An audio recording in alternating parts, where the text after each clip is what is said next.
Between the rise of the Kimrog Empire and the tumultuous Demon Wars, there was an enigmatic era.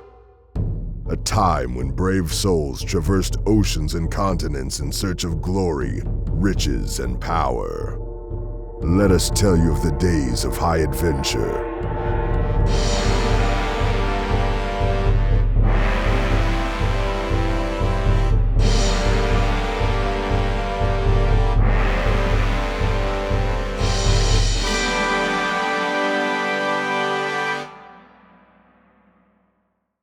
Hello and welcome back to High Adventure. We are here and the brothers are with a cadre of explorers.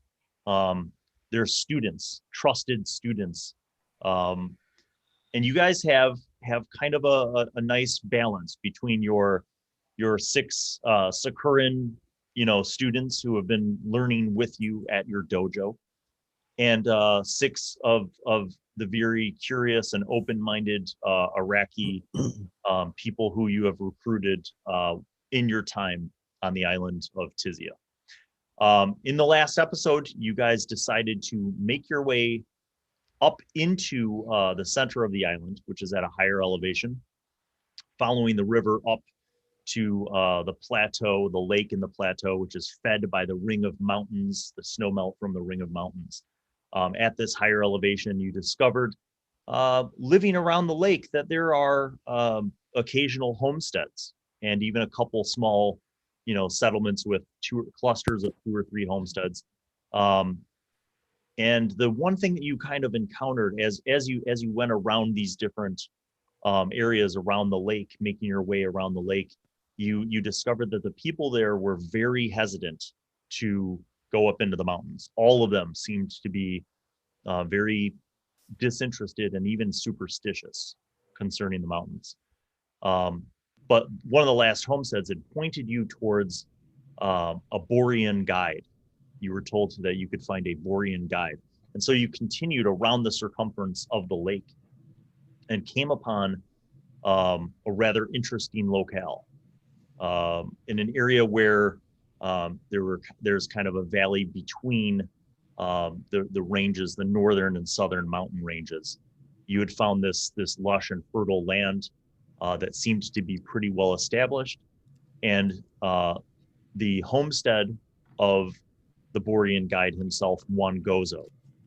And that was kind of an interesting experience, as you guys, being from Sacura, had never met a Borean. And you were surprised to find them to be quite hospitable and welcoming. And you were invited to be guests and to stay in the homestead of Juan Gozo.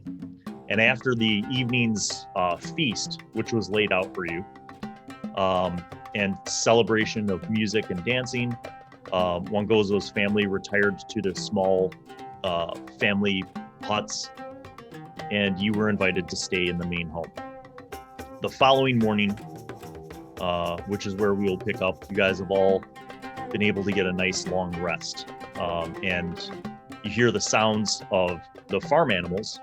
That's kind of what wakes you up initially. The rooster crowing, the sounds of like some of the women and children speaking the Borean language, which you don't understand, but you can hear them outside, and you hear, they're obviously like kind of up already. Juan Gozo arrives in the main building, and in his ability to speak the Nicean trade language, he welcomes you and says, "Good morning, my guests. If you would like to awaken, there is a fresh trough of water just outside where you may wash."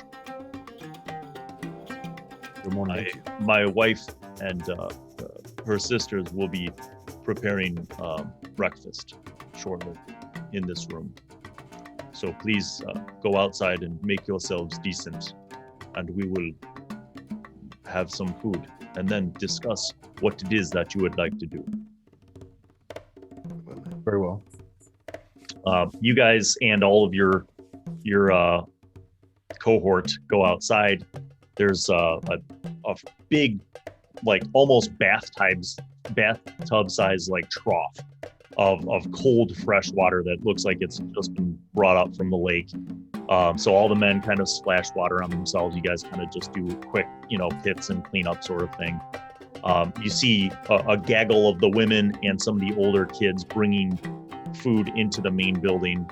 And shortly thereafter, they have this nice kind of meal, and it's sort of a mix between these like cakes, these like giant-sized kind of pancake sort of things, and then like fresh fruit.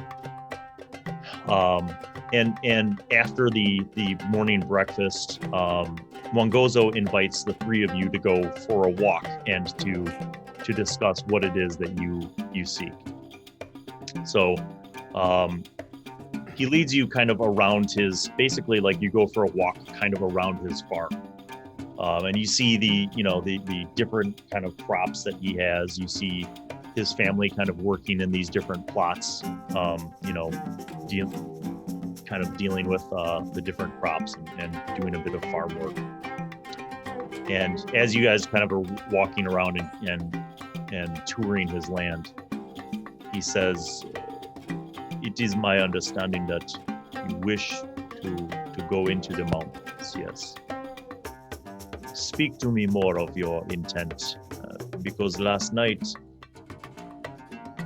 I understand that you wish to see the mines that were established long ago, yes.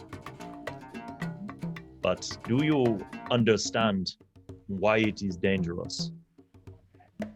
You have come to this island, but have anyone spoken to you about why it is dangerous to go into the mountains?" They speak of beasts and creatures, but it seems more like superstition than anything else. Creatures we can deal with. It is not, I will speak to you of this. It is not superstition. It is real. And they are very, very dangerous creatures. Wow. Why There's have you... Go ahead.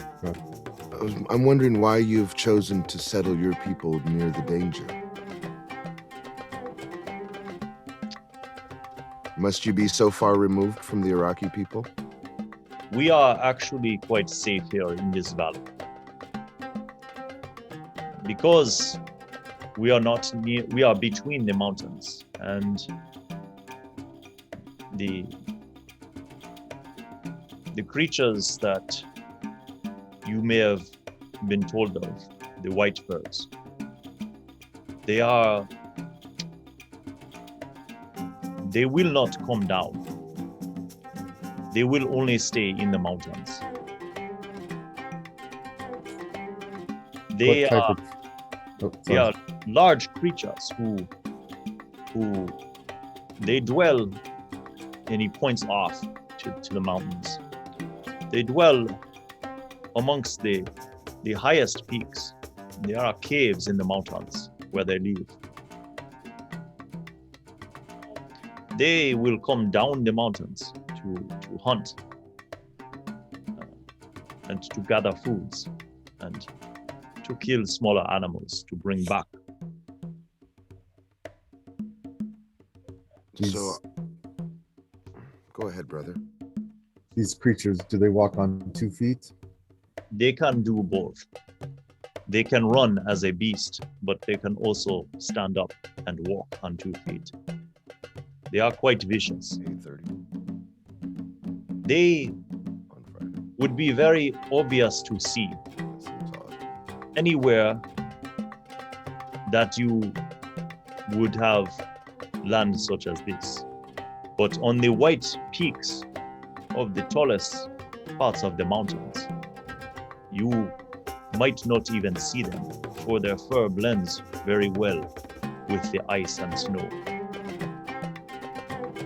I see. When the people of the village of Tidzi many years ago began to explore the mountains and dig and begin mining, I think that they angered the white furs. It was the only time that I know when the white furs came down from the highest peaks of the mountains. They are more solitary creatures, but if you disturb the mountain, you will awaken their anger. Do you think that the white furs can be reasoned with, or are they more evil inherently? Are they intelligent enough to be reasoned with? I think that they are intelligent, but they have the spirit of a beast, you see. They are not intelligent as some other things.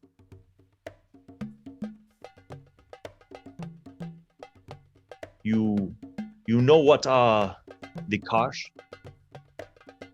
All The too well. sea devils. The sea devils, yes. Yes. The Karsh are very intelligent. As intelligent, or perhaps even more than any of us, or any of the Araki people. But I don't think that the white furs are this intelligent. They have perhaps enough intelligence to understand what is a threat to where they live. They are more intelligent than perhaps a dog or a chicken, but I don't know how it would be possible to reason with them. But perhaps it is possible. A possibility of, at least. We will exhaust all options available. I can take you. It is possible to take you to where the mining camps were. But the reason I would have liked to have this discussion is because it is one thing for you to see the camps. It's another thing for you to begin to mine again. Because to mine again would bring the white furs upon you and upon others. You know, you have seen when you came that there are other homesteads. There are places where other Araki people have built their homes around the lake.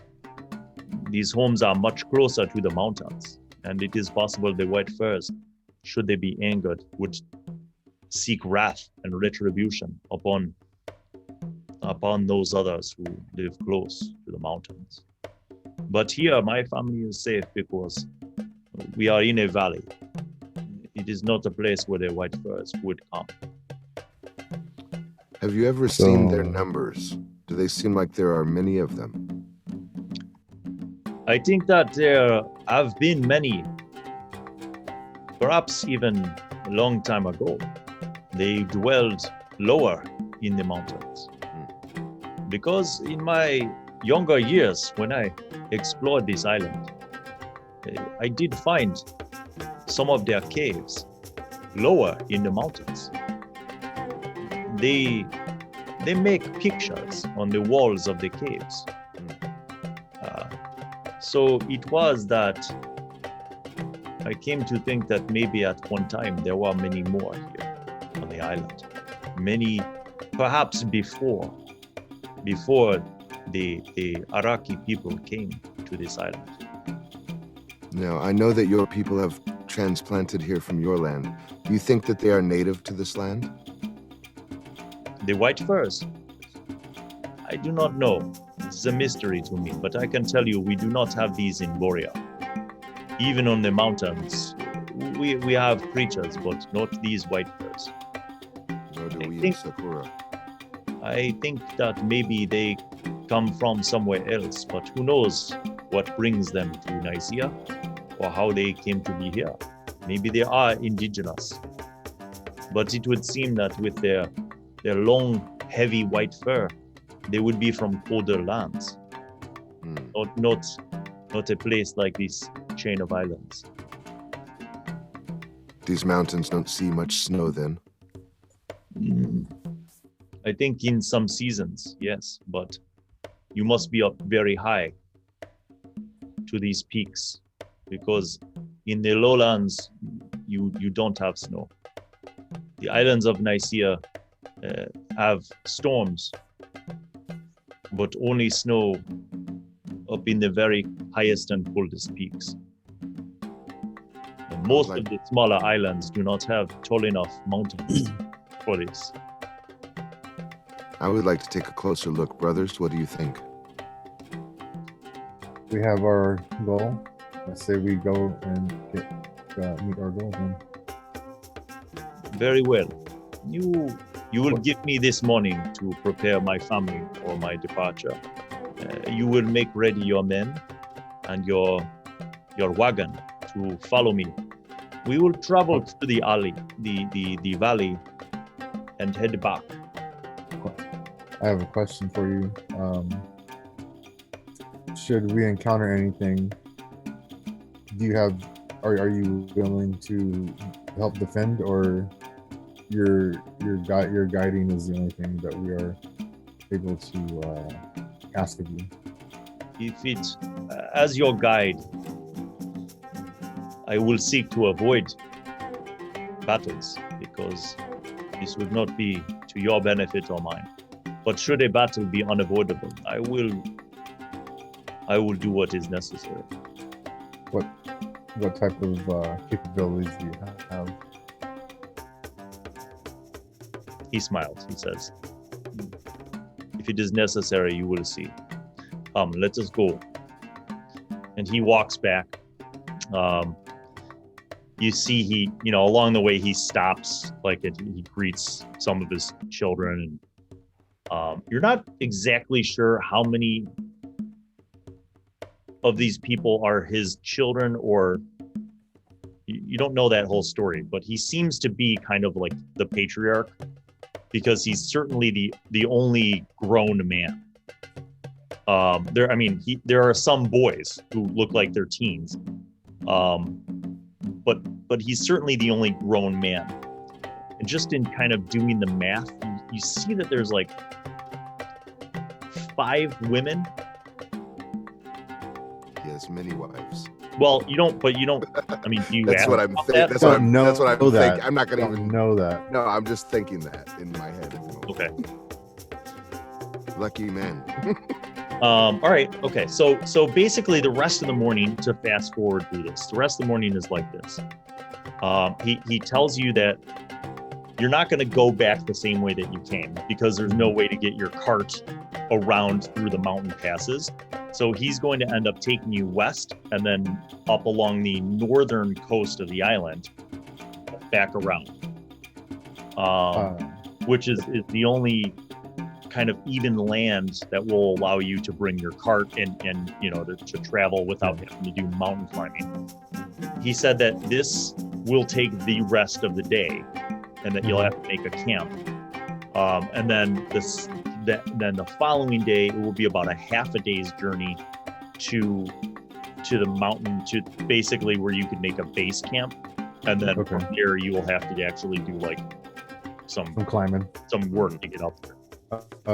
What's the weather going to be like today, Bill? Good call. So today's weather is actually pretty clear. It's a normal kind of balmy day. What's the range of your thing? Is it 24 hours? Let me double check, but I'm pretty sure it is. Yep. 24 hours.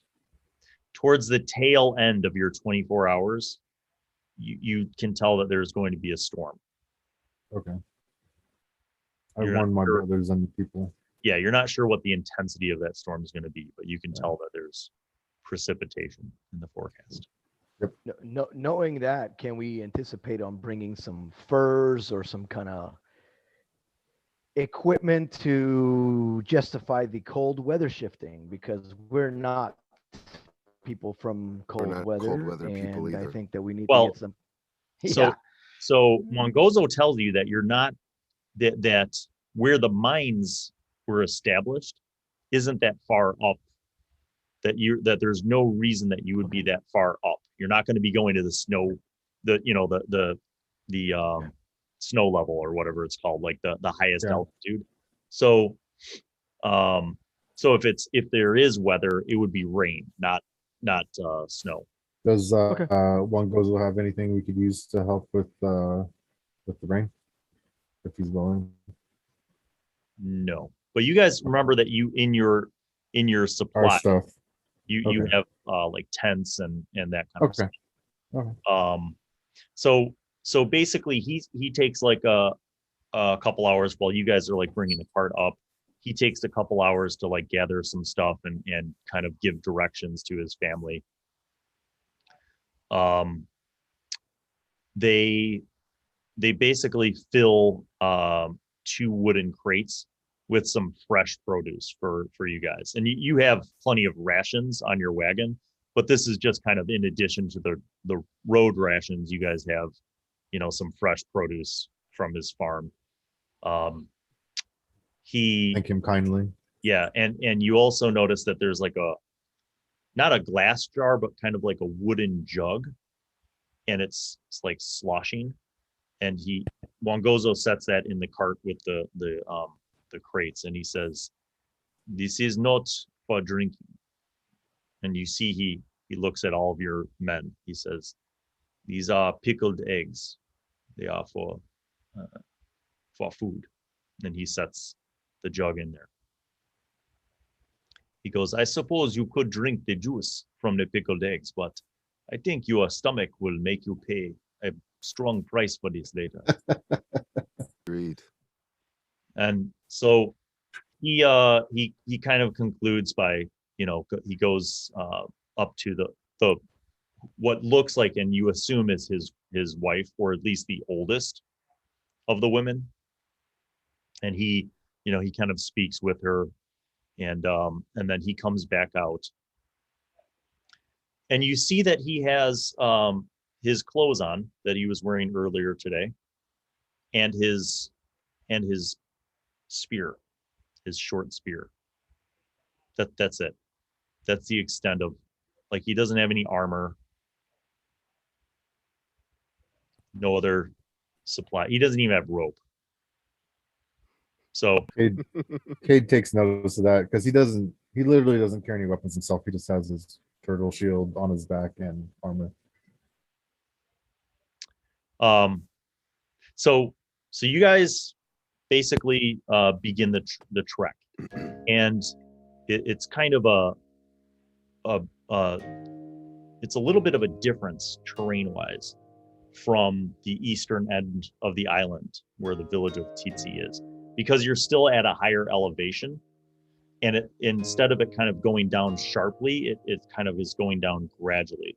So it's almost like you're coming out of this nice little microclimate valley between the lake and the mountains where his farm is, and you're kind of coming down. You could see for miles, like for as far as you could see, you see this beautiful land just unfolding, and there's trees and there's wild bushes with fruits on them growing, and you see like animals like running around in the valley. And there's like occasionally like little streams that kind of run off from the mountains. And you travel for the first few miles until you get to an area that is more densely forested. And instead of trying to go into this densely forested area, he continues to go west towards the coast. But you notice that the trees in this area are not the same kind of trees that you saw on the eastern end of the island as you were coming up the river, or when you came from your island to the village of Titsi and you saw that huge forest that you guys have been told that they refer to it as the Whistling Woods. These trees are different. These are huge pine trees.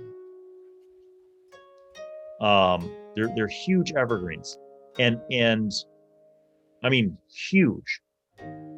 And you're kind of shocked because you have trees like this in the center of Sacura, along the chain of mountains. You have trees that grow on the mountains like this, but you have not seen these kind of trees on the island that you guys came from, that you washed up on, or anywhere else on the island of Tizia. You continue, and after, you take like a break after, let's see, 5, 10, 15, 20, 25, 30. So evening approaches, and you guys have kind of made it down to the shore, and you could see the ocean like a mile away, and you are at a higher elevation than the village of Titsi. So it's not like you can walk up and it's a beach. Like when you guys get to the shore and you're within a couple 100 feet and you're kind of making the turn to go north and east, the caravan stops for a moment, and people, take a bio break, and they eat some food and stuff. It's later in the afternoon by this point, and you can see, like, you walk over to kind of the cliff's edge, and you're 100 feet above the water line. So you're looking over this rocky edge, and then you see the waves, hitting that shoreline. And Cade, you recognize this from your, circumference swim as the dolphin, that there isn't like a harbor or a port. It's not possible to do that on this side of the island because of the higher elevation. But it goes from this, this nice, fertile, gentle kind of microclimate valley towards the end. And then you see, you're like, wow. So, you guys kind of take a look at this. And Wangozo leads you now around this forest of the pine trees, the evergreens, and starts going northeast back along this coast. Okay. Make perception checks while you're going along. I'm going to roll for him. 16. 21. Anything over a 15 would gather this. I got a 16. As you guys are traveling, okay, you can see the ocean, right? But the way, the human eye works, basically, when you're on the sea, you can only see about a couple miles out. That's what, the horizon line is the distance of about a couple miles. Deep out, like at the edge of the horizon, you just see the silhouette of like sails and a ship off to the north. Just one? Just one. Okay. And you figure, because of the distance, this isn't like a little fishing boat. This is a ship, right? Because it's a big ass ship. The fact that you can see it at whatever 2 or 3 miles away kind of gives you this indication. But it's sort of off to the north. Let me see. Too bad we can't send a messenger. Right. Off to the northwest. Maybe we should send a messenger. I would say if Cade wants to make a athletics check to make a dive, 100-foot cliff dive, it'd be DC 25, totally doable. That's it. That's all. If you fail, it's 100 feet of falling damage. It's fine. Yeah. No big deal. Terminal. That's terminal. Is it a rocky bed below as well? Yeah. If you were a barbarian, you could rage first and then just jump off the cliff. Just fail right off the cliff. Be like, all right, I take half damage. Screw this mission. Yeah. All right. Maybe guys, when I'm 8th level. Yeah, possibly. You guys continue along, and you go for another 4 miles, and Wangozo then kind of starts heading east, and you get to an area of the island that once again starts to look a little bit more like the eastern end where the village of Titsi is. It's kind of like tall grass, sparse, not that many trees, but you now see, as you're heading back east, you see the mountains that you'd previously seen when you came around the lakeside. Now you're on the other side of them, and as it's getting dark, Wangozo's like, we should set up camp here. I do not think it is a good idea to travel in the night at this point. I got a question for Wangozo as we're setting up camp and stuff. On on a previous island I was on, my brothers and I encountered large cats. And I described the devil cat to him. And are there any of those on this island? You know what? That's a good question that I need to check. I'm making the DM work. I mean, there are. I'm not going to tell you how many of the islands there are, but there are a lot of islands in the island of Nisia, and I understand. I need to check my Nisian creatures document.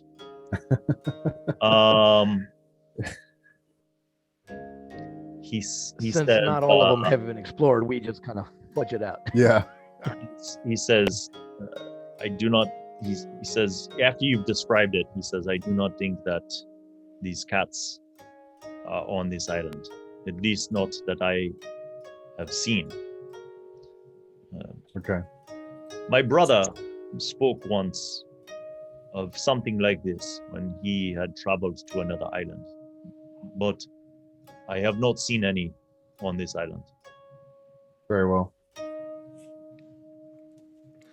Have we set up camp already? Because I'd like to do some climbing to see what I can see. There's something I'll do later too, but there's nothing to climb. There's no trees to climb.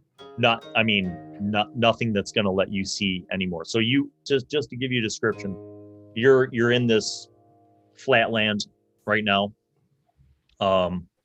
Sparse trees like every once in a while, but nothing that's more than 20 or 30 feet tall. Now to your south and east are the mountains, but you're still 3 miles from those. So you just kind of find a dry spot amidst the tall grass, and you guys, you kind of get the wagon situated. The guys start kind of clearing some spots and setting up tents and sort of getting fire stuff prepared. Wangozo tells you to keep the fire low. He says it is not because it is a concern of fire spreading, because it is quite damp now, but it is more that I would not want to attract attention to our location if possible. Okay. So about an hour later, you guys have this camp set up. Men break out, food at your people basically have like ration dinner, and they mix in a little bit of the fresh produce that Wangozo's family had packed. And after the dinner, he opens up the wooden jug and pulls out these pickled eggs, and they're kind of like spongy and rubbery, and he starts eating them, and he's like, would you like to try some? And he smiles. I'll decline. I'll take one. I'll take one. Anybody who tries it, it has like it's got like a bite to it. There's a vinegar kind of pickled vibe to it, but you notice that there's also like herbs that were like infused into the pickling process. So it has a strong flavor. And in some ways the pickled egg kind of reminds you a little bit of home, even though the precise spices and herbs that were used are different from what you would experience from such a thing in Sacuran cuisine. There's something similar about it. I mentioned to Wangozo that your culinary expertise could bode well for the people, the Iraqi people. They don't use much flavoring. They are quite plain in their foods, but we have fortunately been able to cultivate some of the things from home. When my brothers and I came to this island, we were fortunate enough to bring some native plants from Boria, which, as our families have grown, we were able to begin to grow and cultivate in our farm. It is one of the reasons why my brothers and I found this valley on this island to be suitable for us, because the climate here is quite balanced. I think better than the lowlands to the east, where the Iraqi people have established their town. But the valley and the climate and the soil is more like what we have in the fertile lands of my homeland of Borea. Forgive my ignorance, but you mentioned your brothers, and I did not see any adult males in your village. Yes, well, unfortunately, my brothers are not here anymore. 2 of them disappeared. It was some years back, but they went to the south to find work, and they did not return. Some say that it was when they passed through the Whistling Woods that their spirits were taken, but I do not believe this. Not because the Whistling Woods are safe, because they are very dangerous. My brothers and I explored them after establishing our family's farmstead here. But because my brothers were not stupid men, they were like me, and they were very aware of their surroundings, not easily surprised. So I think that maybe something else happened to them. And my older brother, he unfortunately was also taken by the White Furs.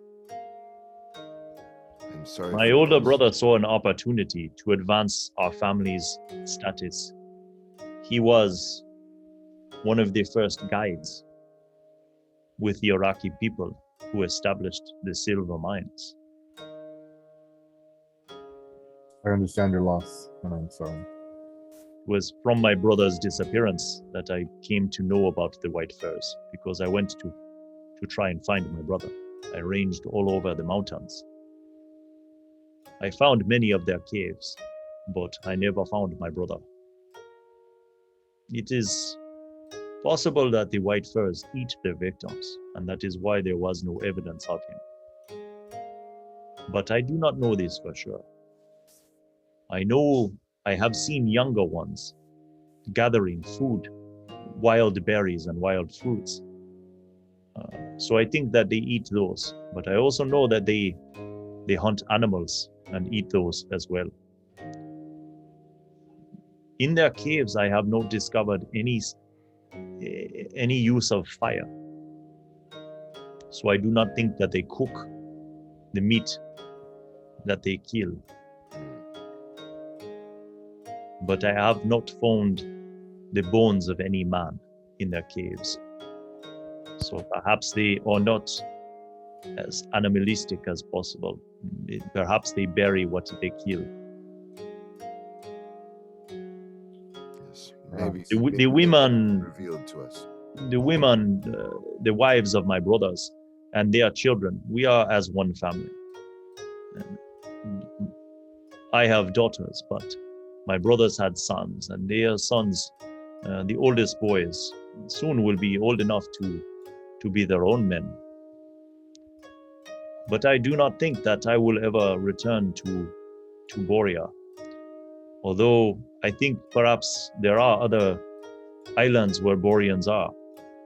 It is hopefully my goal one day to find a suitable young Borean woman to marry my nephews. But this will require some coins for me to make travels and to find other honorable families to make the marriage arrangements, which is why I will require some payment for my services from you should these silver mines be fruitful. It will be only not for myself, because I am a man who has everything that he needs here, but to advance the future of my family and to find suitable young Borean women for my nephews to marry. And someday I will have to find some good Borean boys who will marry my daughters. And this is a very costly endeavor. The dowry for each of my daughters will be steep. And I do not think other families will accept vegetables and fruit and pickled eggs as payment. Understand. he reaches into his pouch and he pulls out a pipe, and he reaches into another pouch and he pulls out some herbs and kind of packs it into the pipe. And he says, we should have good weather tonight, I think, but tomorrow it is going to rain. And you see he reaches into the fire and he takes one of the twigs in the fire and uses it to kind of light his pipe. Okay, I was gonna do something, but I'm actually gonna walk away and I'll be right back. There's something I need to do. What are you guys doing for watches? Your men and women, you could split them up, but you've got 12 people, right? Yeah, you got a dozen soldiers basically. Yeah. So you can split them up into shifts. How do you want to do your watches? How many watches do we need to do, Bill? 3 or 4? 3, usually 3. Probably 3 because you're staggering it. Yeah. I mean, it's like early, right? Like it's like 8, like the sun just went down. So whoever is going to sleep on the first shift is, they'll be up again at 4 a.m, and they would be. We could do 1 brother per shift with 4 of our people. I think that math works out. So we could have 5 people per shift, just in case, because we're out in the woods. So I want my shift to be with Iraqi students so that I can speak with them about some things. Okay. And I'll take the first shift. There's something I would like to do off to the side. Okay. Well, once like the food is finished, like Wangozo stays up for a little while and kind of just puffs on his pipe, and then basically like the shifts begin. So first shift, I'm gonna make a roll for your soldiers. You make a perception check as well, and tell me what the result is. 17. Okay.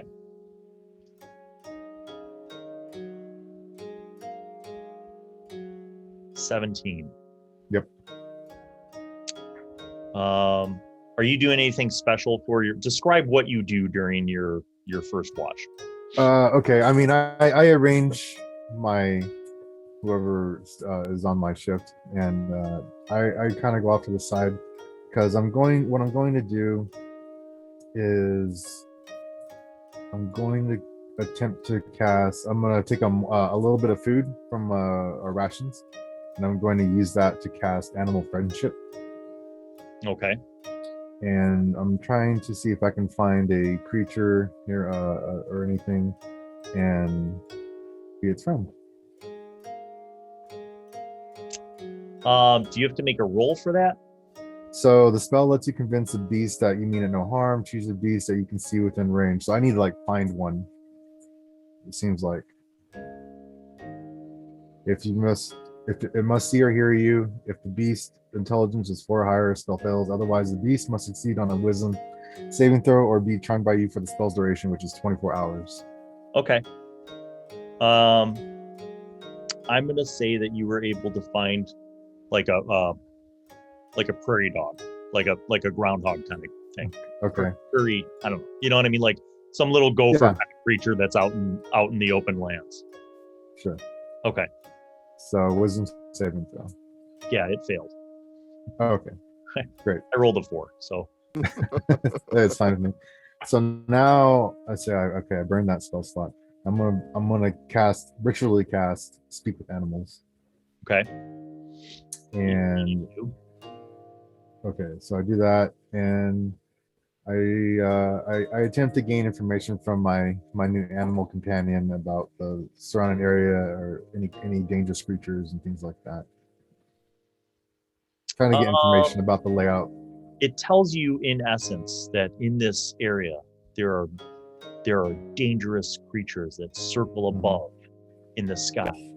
Sometimes they there down, and that it has to be very careful, because if it sees that creature start to swoop, if it moves and it doesn't make it to a hole, it will be snatched up and taken up into the sky, never seen again. But that one time it had a cousin who was able to wriggle its way out, but then the cousin fell many, many feet through the air, and the cousin was not able to walk anymore. And the creature swooped down again and tore it apart. And that these vicious, swooping creatures, they torment and circle the skies, but that now that it's nighttime, it's safe to come out. I offer my sincerest condolences to his cousin. It's like, who? I don't understand. I have no memory. What? It tells you also that there are snakes and other, small creatures that kind of live in the tall grass plain here. It does not know about any other threats or potential scary creatures in this area. Or locations. Within the mile of its home. Yeah. Okay. I just thought I'd do that just to see if I could get something. Okay. And then I'll resume my watch with my companions. Very good. You complete your first watch. Who is on second watch? I'll take second. Okay. Give me a perception check. 14. Yeah. Your second watch is also uneventful throughout the night. The sounds of, mosquitoes, crickets, night animals, but nothing interesting actually happens. I want to. Yeah. What do you do anything during the watch? Yes. While we're on watch, I asked my Iraqi students, now that you've met Aborian, how do your feelings still remain the same as they were? Well, he seems to be very honorable and very kind, very hospitable. They seem to place a strong value on family. Yes. Not so different from us. Yes. From all of us. Yes. Yes. It is strange, though, that he has so many wives and children. That is not something that we commonly see in Arakazine. Do the people of your land take on many wives? No, but I don't believe that is what has happened here. They are the wives and siblings the wife and children of his siblings who are now missing. Oh. I too thought maybe he had many wives, and I was quite envious. But yeah. No, we do not take many wives ourselves. Yes. Well, he seems to be a good man, and he certainly knows this island. We seem to be in good hands with him as our guide. I feel that there could be a symbiotic relationship between your people and his, and coexist on this island. Well, certainly. I see no reason why not, other than the fact that he lives many miles away from the village. But yes, I have come to see that if the rest of his people are like him and have such customs, they would be good, and certainly their food is interesting. Yes. Well, how do you feel about the food? It is flavorful. Very. Yes, it reminds me of home.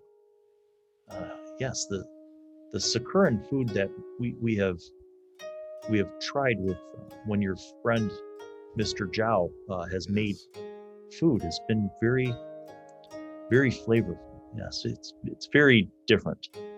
Yes. We do have people on Arakazine who are sort of this type. They are the Suinites. They are a very festive people. They also have very rich and flavorful foods and an appreciation for colors and music and dance. I feel this is a good omen to have an understanding that now that you have experienced Deborian, maybe we can bring this back to your people and let them know. Well, we'll see how this journey goes. But when it's done, I feel that there could be a good time of coming together of all of our people. This is wise, teacher. This is very wise indeed. Yes, and they kind of gather, and as your shift wraps up and you wake up your oldest brother, Shao Zhen, you are waking up at dawn, and your cadre of soldiers, they kind of wake up, they sort of splash water on their faces, they start kind of they fortify the fire a little more, and they start boiling some water to put some of the dried noodles into, and kind of start cutting up some of the vegetables and things, and to make like a kind of a morning noodles soup. What are you doing during your shift? Just the normal patrolling. I think. Okay, make a perception check. Yeah, I got a 13. Okay. You, as the sun's, rising, the rest of the other people are all like kind of in their tents sleeping, and your guys, on your third watch, you're up, and you see a hawk flying in the sky, kind of just circling, and you kind of watch it, and you see it dive, and it, swoops, like it kind of dives into this clump of tall grass, and you see like the tall grass rustling for a second, and then you see it flying up, and it's got in its talons, it's got some little furry creature, and you see it fly away kind of over towards one of the few trees. Meta moment. Yes. So the creature that Cade was talking to, it was a small creature, I'm assuming now. That it's Bye-bye. like, this huge thing's come down and swooped us. It's just a regular hawk, right? Yeah. Or is it like super huge? No, Okay. the hawk. Okay. Thank you. I'm going to roll a d20 because there are lots of those little prairie dogs. If I roll a 20, it was exactly the same one that Cade. Oh no. But I did. Oh no. I rolled a 6. So Oh, it was good. one of its cousins. Yeah. That he won't Another remember cousin. tomorrow. It's another cousin story. It's Yeah. a really, Shao Zhen, it's a really beautiful morning, as you do hear some birds, you hear some animals, you see the sun rising, on the horizon, and it's kind of the circle of life. The prairie dog had a good life, and now the hawk will be fed. Maybe the hawk has little hawklings, that it's going to feed and eat. Who knows? But you just, you kind of celebrate this. Very euphoric. Yeah. Yeah. No, Yeah. Even if Cade saw that, he would, he's a Druid. He understands these things. Or I grabbed my little animal skin of whatever special concoction our favorite friend created back in the day on the island, and I just start drinking a little bit, and then I see if our guide has awakened as well. Oh yeah, he got up with you. Yeah. Okay, And you so noticed he's on my own shift. Okay. right, and you noticed that he like greeted you in the morning, but then he kind of like walked off on his own, and you see that he's kind of like going for a walk, kind of in the direction of what you assume you'll be going. Okay. I want to go to him. I want to go there and have a conversation. Okay. Well, so you catch up with him, and Yeah. and he says, I am going for a walk before everyone wakes up, just to see if we could find any traces of where the original camp was. Would you like to go for a little run with me? Sure. So he begins a jog. You guys are just jogging. You can converse with him as much as you want, but Okay. but do it out of breath. No, I'm joking. Well, the question that's been irking me is why did they settle in Tizia? I mean, out of all places that they could have went, other islands that are probably closer to their native land, how did he end up here? So I asked him that question. He says, there are many islands. Yeah. Some of them are larger and have been colonized for many decades. So my brothers and I did not seek to have confrontation. We did not seek to have to pay another man for land which was open and free. It is this island is quite a blessing. Do you believe in the spirits of the dead? Does your culture believe that your ancestors can hear you and speak with you? I think that ritually, yeah. I mean, Sacurans have huge faith. He says, Yeah. When my brothers and I left Borea, we spoke with the ancestors, and they told us that we would find an island crowned by mountains, with a fresh lake in the center. Interesting. This little island has everything that our families needed. The only thing that I miss are my brothers. But if they have passed on and have joined the ancestors, then so be it. Their sons and daughters will carry on their name.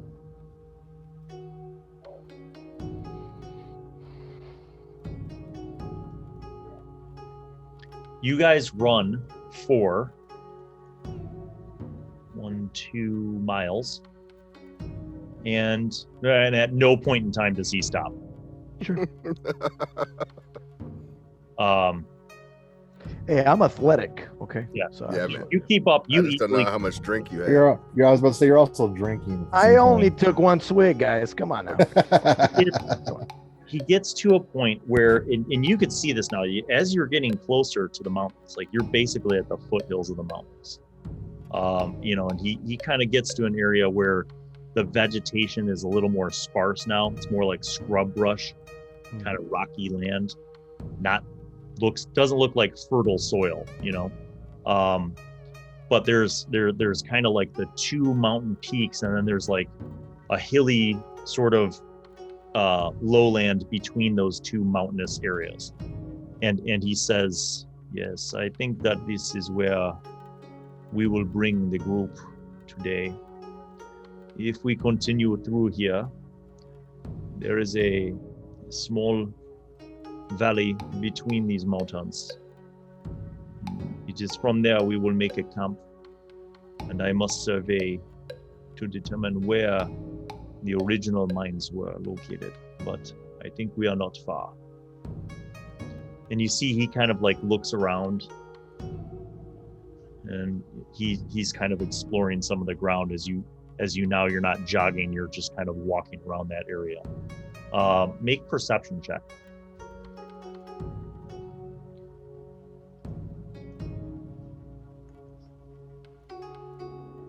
Ooh, 18.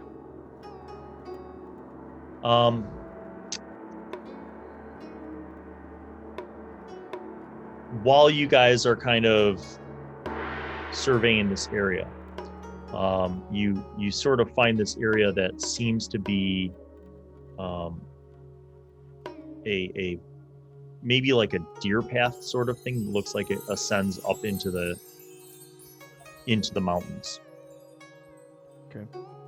And you kind of go up like about 100 feet up, and you find that it intersects with what looks like maybe an area that used to be trafficked. It's solid stone, but it looks like it was picked away at, like with tools to make it level. But you don't see any cave or mine entrances here. It just looks like it might have been part of a path. And you see a lot of rock that's fallen across this path, and you can't really see around it unless you want to make an athletics check and try to climb over the rock. Sure, why not? Athletics check. Let's try that. That's a 21. Okay. So you carefully climb, and even as you are carefully climbing, and nothing bad happens though, but some of the rocks slide and like fall off this flat path and tumble like 100 feet down. But you get across it, and now you can see clearly that this was some kind of man-made like path. It's wide enough at this point where you could have a cart, but you would have to clear the landslide that broke this part of the path first. And you could see further up that this path continues up and kind of goes around on a gradual incline and ascends to another flat spot that looks like, again, it was man-made with shovels and picks that was kind of carved out. Wangozo he's like, yes, well done, my friend. I think that this is the path we will have to come to. But let us go back to the camp and bring the others after they have awakened. I lean into him and I ask him, I say, in our customary customs, for our fallen or our descendants, we pay homage by drink.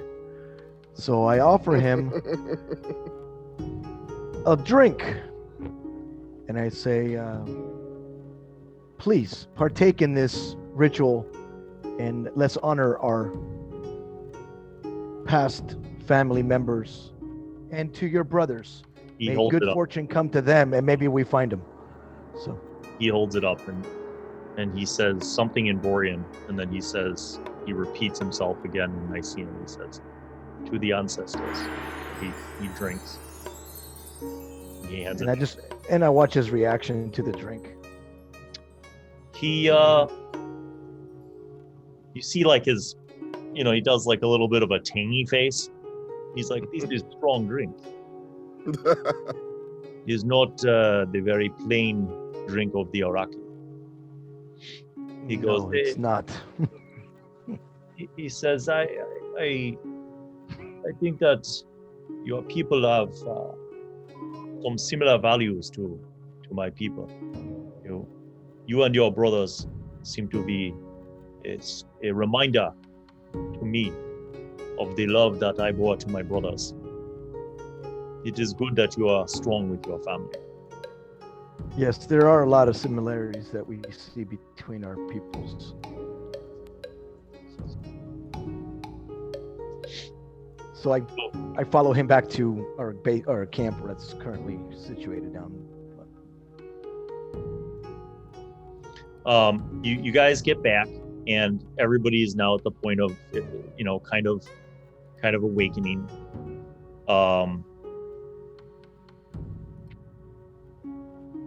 What am I guess he kind of helps you guys pack everything up after everybody eats, and you begin leading the caravan and the wagon back in the direction that you had surveyed. And when you kind of get into that low valley, he kind of finds like a good spot where there's a little like stream of snow melt coming down from the mountains that feeds into a little creek. So you guys kind of clear this area and begin setting up a camp there. And then the brothers, while your crew is setting up the camp, Wangozo takes you brothers up to the path that he and Shao had found. And you see what looks like the start of a path interrupted by this landslide and this pile of rubble and rocks. So Wangozo says, it would be wise for us to labor today to clear this, because I would not want to climb over it And if we have any difficult encounters or threats, to have this obstruction slowing us down. I also think that maybe when we are in nighttime, we should be more mindful of the possibility of white furs. So your men and women, they are armed and they know how to fight, but they cannot see in the dark, yes? So it is important for us to gather wood that can be used for fires and torches. I think we will set this up, and then maybe we begin labor of removing these stones. Yes? Sure. You have tools in your wagon for doing this sort of thing, yes? Yes. Yes. Very good. Very good. So can I suggest that we get 2 members of our party to put fires like in the 4 corners surrounding us, and then night watches or whatever watches are going to be, there could be 2 pairs per people, 2 per. So that would make it, at least 8 people constantly up. Well, the way that the rockfall works, the most you could have up at that line is 4 people at a time, because it's not that wide of a path. Okay. And that's like shoulder to shoulder. So what you could have though is sort of like a, people working hard and then they pull back and another group of people goes in and, Sure. Some of the rocks you could just literally like shove over and let them fall off the hills, or you can, remove them and kind of create a line of people passing these rocks back down the hill. Is there like, I didn't really want to do it just yet, but I'm going to go ahead and say, is the earth like easy enough for me to use mold earth and just start helping clear a path? I'll start doing that. Don't think mold earth would work on these. These are rocks, like solid rocks. Okay. It's not like just regular loose earth, like even like small. There's some, yeah. I mean, you can kind of move away some of it, but the weight is clearly like something years ago. Okay. I'll just be mundane about it then. I'm not gonna, if it's not gonna help. What I'm gonna do is I feel like this is a good opportunity to use the skill nature. Okay. This is sort of a geology, sort of thing. So to determine like what caused this and the nature of it. Okay. I was curious if this was caused by something or natural. Right.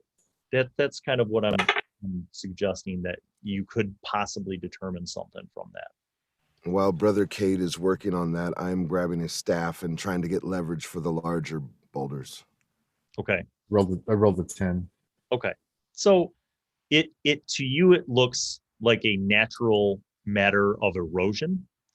And you see that the snow melt, that's the same snow melt that is feeding the little trickle of waterfall into the little creek, that snow melt looks like it in maybe heavier precipitation might have been dripping down this entire side and eventually created enough of a fissure to allow this landslide, this rock. Okay. So it doesn't look, you don't see evidence of like, man-made sort of things like you do on flat parts of the path. Yeah.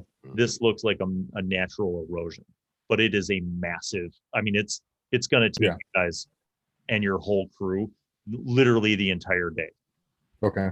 It's like 20 feet by 20 feet of just rock. So just my question to you is, how do you, I mean, you have tools, you have crowbars, you have picks, you have shovels, and you have laborers. Are you trying to just toss off as much as you can over the side? Yeah, I mean, that would the fastest way that we can clear the path to get the cart moving. So here's what happens. I think that's our best ability. You guys get your base camp set up. Your laborers get up there. They start doing the easy stuff and just throwing this over the side. But every time one of the bigger rocks goes over the side and it falls 50 feet and crashes to the ground, it sounds like a big rock falling 50 feet and crashing to the sound. And it kind of like reverberates. Attention. It makes a loud noise. Yeah. If we break the rocks down into smaller sizes with the pick, that will still cause a lot of noise. Yeah. We have to find a way. After about an hour of various techniques, is that no matter what, you're going to make noise. Either you're breaking the bigger rocks down and then handing them back down, or you're breaking and shoving them off. But no matter what, you're making noise all day long. Right. Jeez. Okay. So That's okay. that happens, but you guys, you work every couple hours, your guys take breaks and they get water, they have whatever they have. During this time, are you guys kind of helping, or what are you doing during your respective time?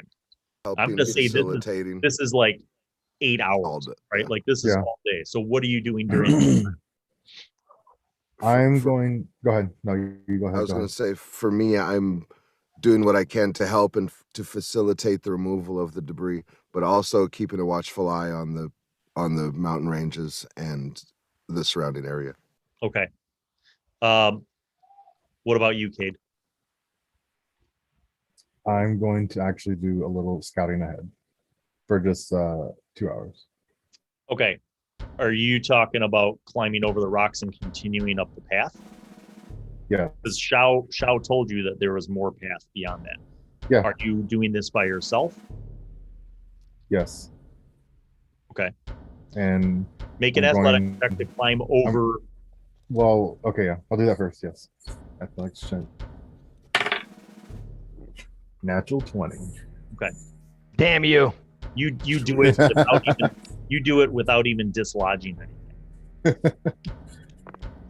be Before I back, go on brothers. with you, so I know what Shao is doing. Shao, what are you doing during this time? I think I'm gonna do the same thing that Show's doing. We're gonna continue to try to make progress. Okay. With removal of the rocks. Okay. All right. So Cade, you climb over. You see where Mhm. this path then continues, and it goes up for another 25 feet, and then it hits another one of these like man-made plateaus, where it Okay. kind of looks like they dug into the mountain rock a little bit to make it wide again. And it's kind of flat level, and then it goes up again. And it Am I out of sight on this new plateau? no, it takes you like another 10 minutes Okay. of going up. But it basically what it looks like is that the mining operation must have spent time carving this path to ascend gradually. And there are, Mhm. like again, every 50 feet there's like a plateau, like a level plateau. Yeah.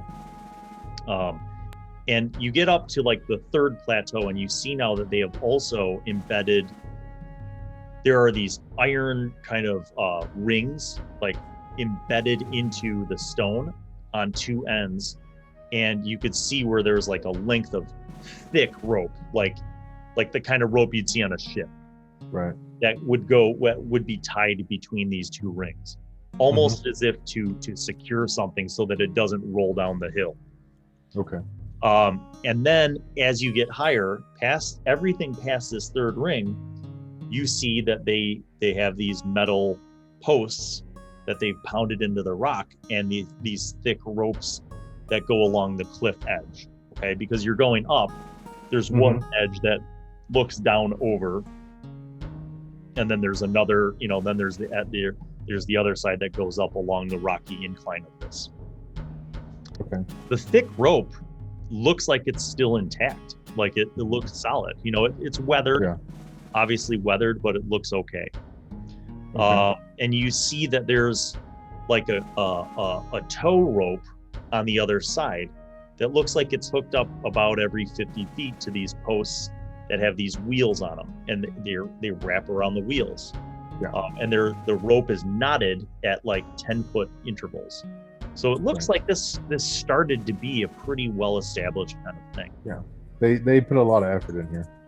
After another 200 feet, you kind of get to a clearing that has been clearly man-made and dug out, but it's an open space of about 20 by 20 that leads to a timbered opening, like a square opening that looks like the mine entrance. Okay. When you get up to this level, you see a whole bunch of iron rods and you see wooden timbers stacked very nicely, as if these were like things that were part of their structural plans. You also see piles of this thick rope. You see piles of these metal pitons, but they're all like rusted, as are the iron rods. They're all like rusted from exposure. And like I said, then you see the entrance to the mine. Okay. And how this is pretty far up now, huh?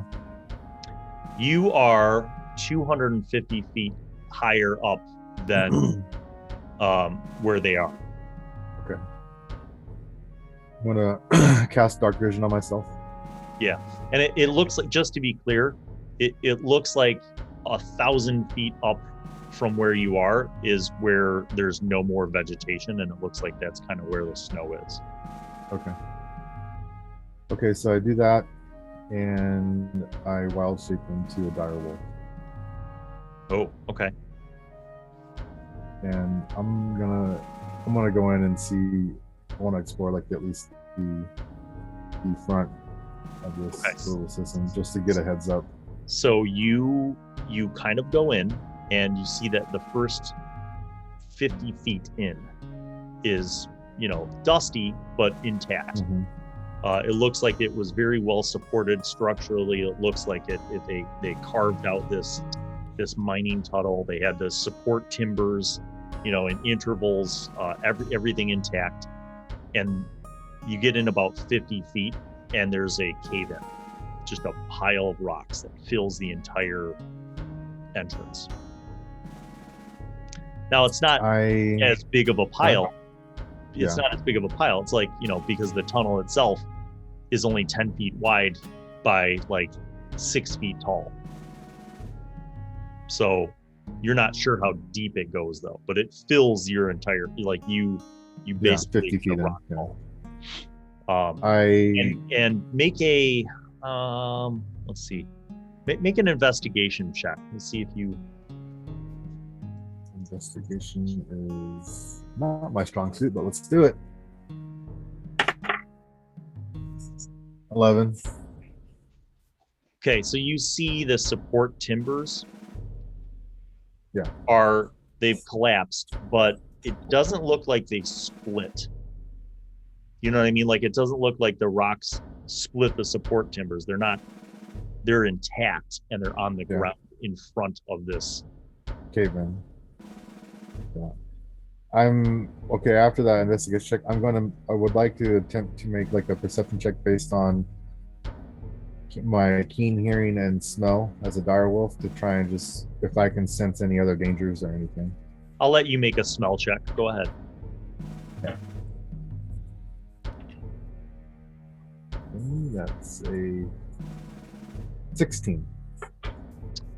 You smell a faint musk of animal, very faint. Mm-hmm. And you kind of sniff, and it's up towards where the wall supports and the top support would meet.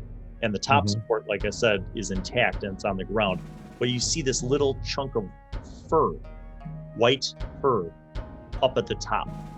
Mm-hmm. And you kind of jump up there with your direwolf height, and you smell, and it smells like that musk, an animal. Okay. All right. I head back outside and change back, and I head down. Okay.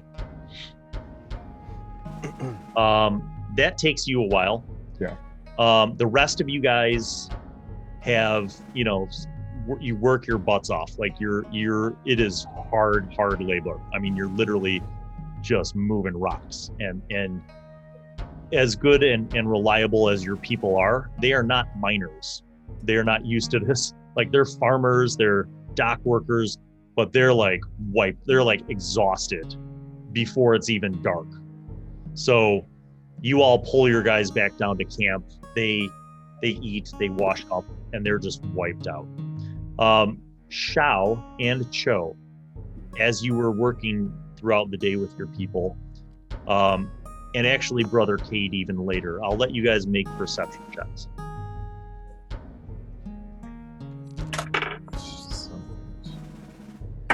Ooh, 18. yes. 21. Nice. 18 plus 3. 14.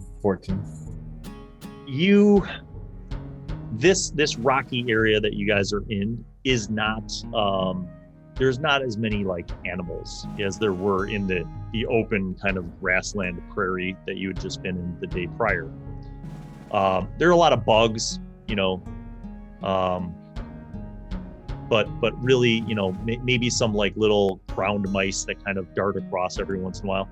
But one thing that jumps out at you with your incredibly high perception roll is that you see not a hawk, but you see an eagle, and a big eagle, normal sized eagle, not magical eagle, but just a big eagle that's perched on not where you guys are working, but the other, rise up into the mountains, and it's perched on this outcropping, and it's just been up there.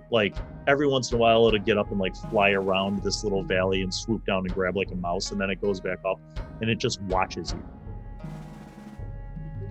It's kind of just watching all of you. Did I still notice it with a 14? I'll say that you notice it at some point later in the day, okay? But your brothers noticed it earlier in the day, when you were off scouting, they noticed this eagle. And it's Majestic. It's just kind of the ruler of its domain. There's nothing else around. Yeah. Can I bring it to the attention of Mongozo and then say, what do you think about this? Is this normal behavior for a large bird? He looks and he says, it is strange that he has stayed in this area. I would think that he would have flown out to search for richer options to eat. This is sort of a barren and rocky place. I would think that maybe he would fly out and catch himself some bigger prey or some snakes in the grasslands, but who knows? Do you think eagles like this are found higher up in the mountains? But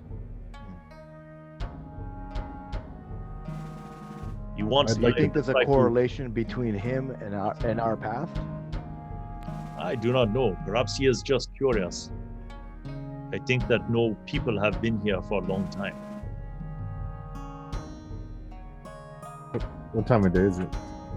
We're at the end of the day, right? So by the time you get back, I'm going to say it's mid-afternoon. Okay.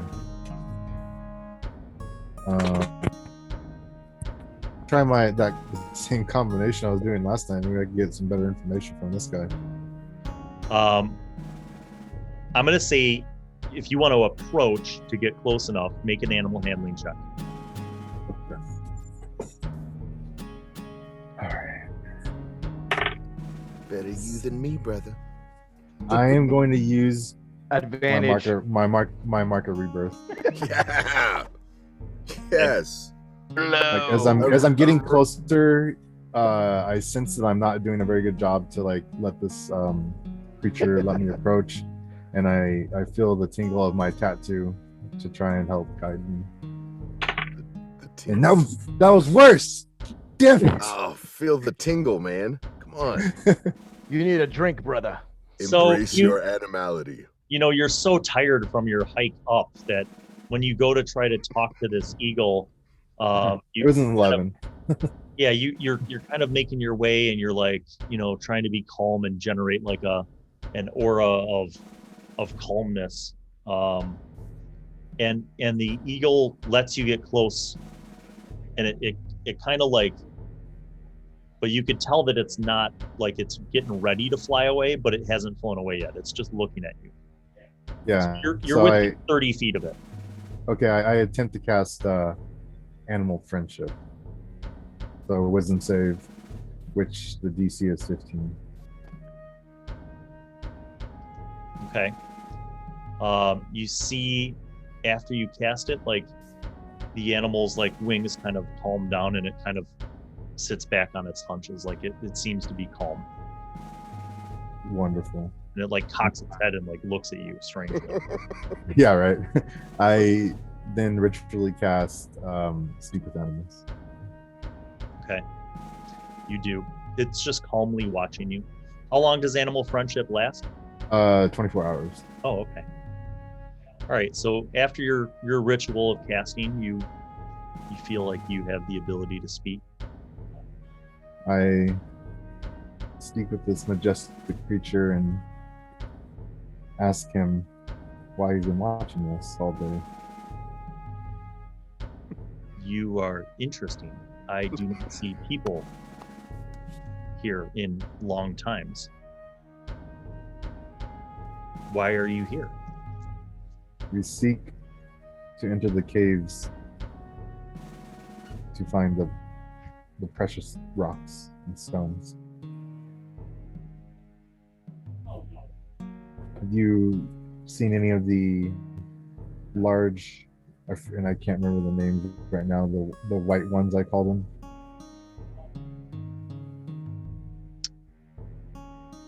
The large beasts with the white fur? Yes. Yes, they are high up. Have you seen any low here recently around us? No, but they might come. Your people make noise all day long.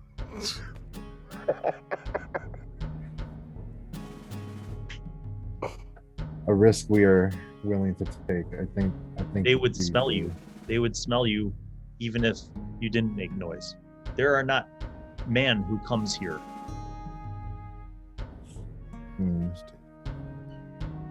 That's good to know.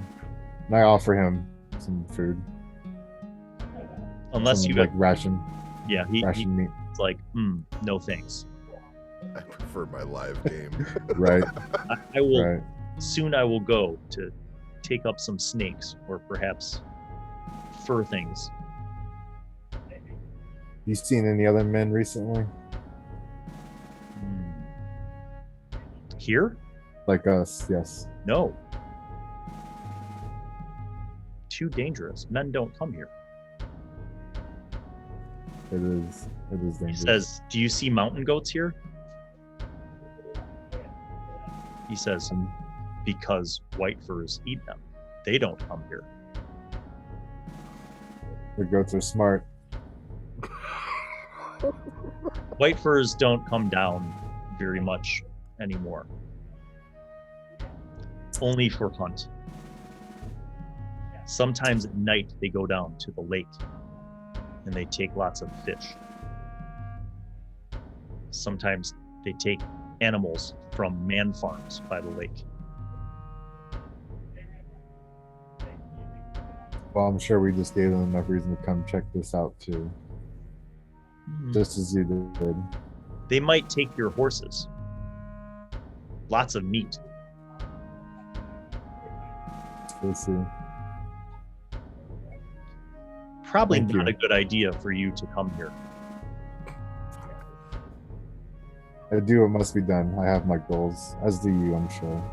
Yes, Catch the next. but not good for you to come here. White furs will kill all of your people, just like they did before. Cade. He said, He you look different from people who were here before. You are Cade gives a different low kind of chuckle. You and those two over there are different kind of men. And then there's the dark one. He is different from the others who came here before. But I don't think white furs will care. They will kill you. And then they will take your skulls and put them in the caves. Cade just chuckles. A low one. He says, you should tell your kind, the ones who look like you, tell them this is not a good place. They should go back. He says, should I tell them? You wouldn't be able to tell them like you're telling me. I will tell them. And I thank you. And I He says, do you have give a meat nod of over there? respect. Over there by the man camp? Do you have meats? Well, I was trying to offer him some meat. He doesn't want. Because I was like, that's part of the spell He As far as the says, spell, you gotta you go back to your people. I'll wait here, but tell people not to shoot me with arrows when I come. Okay? I will do that. Then I head back to the camp. So you guys see your brother walk back from talking to an eagle. To my brothers, this isn't really strange. Maybe to the other people. I see you're talking to animals again, brother. They have much wisdom to offer. Mongozo's like, you speak with beasts. This is a powerful gift. Is it in your blood? Do all of your brothers have this ability, or is it something that you have grown with your own spirit? Something that was granted to me by the men, and I follow its ways. Yes. My friend that I was just speaking to is going to come over here. Please do not harm him. You tell all the guards friends in the Iraqi. Okay. Yeah. All right. How do you proceed? I get some. We have like any like fresh meat, like not the ration crap. Or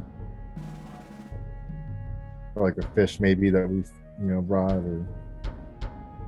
Yeah, I'll say that Mongoza caught like some fish in the creek. Okay. I'll take one and I'll give like a little whistle of some sort and call over my friend. Okay. The eagle like kind of pops up and then it jumps off and flies over. It offer him lands on the edge of the wagon. Okay. I offer him the fish. He like leans over and takes it with his beak. And just throws it up in the air and kind of takes part of it and picks at it. Just gets at it. And I can't remember all the exact words, but I relay what the eagle spoke to me about and the white ones, and that they're probably gonna. I mean, they probably already know we're coming. Make insight checks. Okay. As Cade is relaying this to you. Oh yeah, baby. That is 18. 25. 6. Oh, nice. Okay. So Cho, you're listening to your brother explain what the eagle was saying. While you're listening to your brother explain this, Shao, you notice that the eagle is like watching Cade explain this to you, and as Cade's explaining each of these things, like the eagle's looking back and forth at each of you, as if like he's a person in the conversation, like understanding what Cade's saying. And he's like, and he like occasionally nods. You know how like people nod when the eagle does that. Like when your brother explains something. Now I want to make a point. The reason why this is odd is because your brother is not speaking in beast speech right now. He's speaking in Sacuran or Nisian to you, but the eagle is like acting as if it's following along in the conversation. Which so it's understanding. Yes, that's what you seem to notice. So Kate kind of finishes explaining this, and the eagle like. Can I walk slowly towards the bird and then say to him? He looks at you like. For what your intent. What is your name? You ask what is your name? What language do you say that in? Oh, you just froze up. Yeah. I'm going to assume that you ask in Nisian. So you say, what is your name in Nisian? Mm-hmm. The eagle's mouth opens, its beak opens, and a voice comes out of it. And this is not in beast speech, it's in Nisian. Oh. And it says, my name is White Eagle, and you should not be here. Oh, shit. And that is where we'll end this episode. Oh! You mother! Make sure that you like and subscribe and click on that notifications bell so you don't miss the next episode of this epic ongoing campaign, people, because it's firing up. We will see you on the next one. Peace out.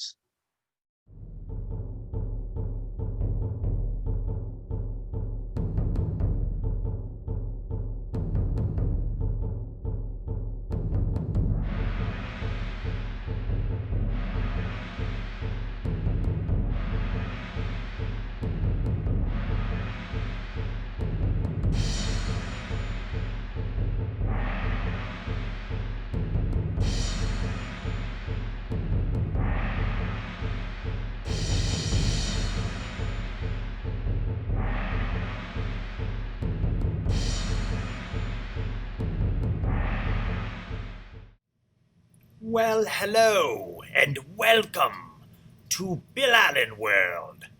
I am Wizzy, the Wizard.